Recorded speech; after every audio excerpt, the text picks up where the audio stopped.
Special কিছু ডাইনোসরের মাংস কাঁচা করার জন্য হেনার নেক আমি কান্না করা চোখের পানির ভিতরে ধুয়ে দিলাম। অবশিষ্ট হেনা চোখের পানিতে এর ভিতরে পেঁয়াজ, আদা, রসুনের ডেড বডিগুলো দিয়ে দিলাম।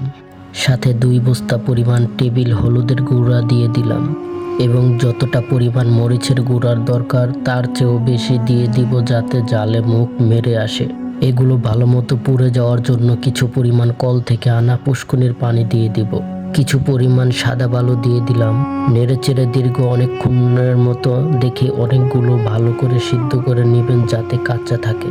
তবে হ্যাঁ, আমি ডালগুলো পাতিলের ভিতরে দিয়েছি, আপনারা চাইলে ডালগুলো পাতিলের বাইরেও ঢেলে দিতে পারেন। সাথে পোস্টমর্টম করা কাঁচা মরিচের ডেড বডিগুলো দিয়ে দেওয়ার সাথে সাথে আন্দোলন শুরু করলে ধনে পাতাগুলো দিয়ে দিবেন। সবকিছু ঠিকঠাক থাকলে 3 দিন রেখে দিবেন চুলার উপরে, আর ঠিকঠাক না থাকলে অবশ্যই উঠে খেয়ে ফেলবেন।